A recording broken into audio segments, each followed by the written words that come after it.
U.S. peace deal. What Zelenskyy told me. Trump opens up about Vatican meeting. President Donald Trump has shared new insights regarding his recent meeting with Ukrainian President Volodymyr Zelenskyy at the Vatican. According to Trump, during their conversation, Zelenskyy pressed the U.S. government for additional military support.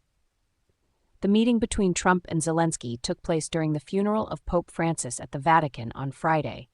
Speaking to reporters on Sunday, Trump expressed sympathy for Zelenskyy, noting that the Ukrainian leader is trying to do something good for his country and is working very hard. Images from the meeting showed both leaders seated across from each other, engaged in a serious discussion about the ongoing war.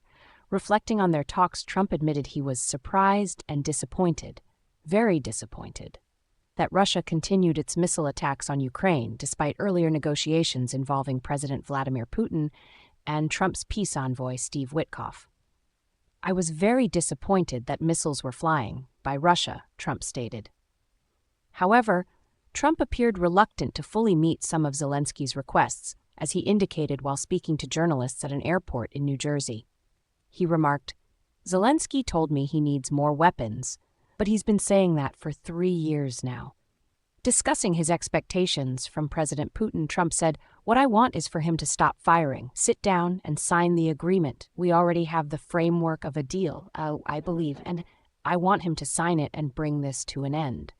When asked whether he trusts Putin, Trump responded, "I'll let you know in about 2 weeks, 2 weeks or less. But the fact is, they're losing a lot of people. 4,000 deaths every week." Commenting on his relationship with Zelenskyy, Trump said, "Honestly, it was never bad. We had a small dispute because I disagreed with something he said while the cameras were rolling, and that was fine with me.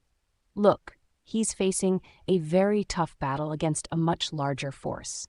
He continued, "I see him as calmer now. I think he has a better understanding of the situation, and I believe he genuinely wants to reach a deal."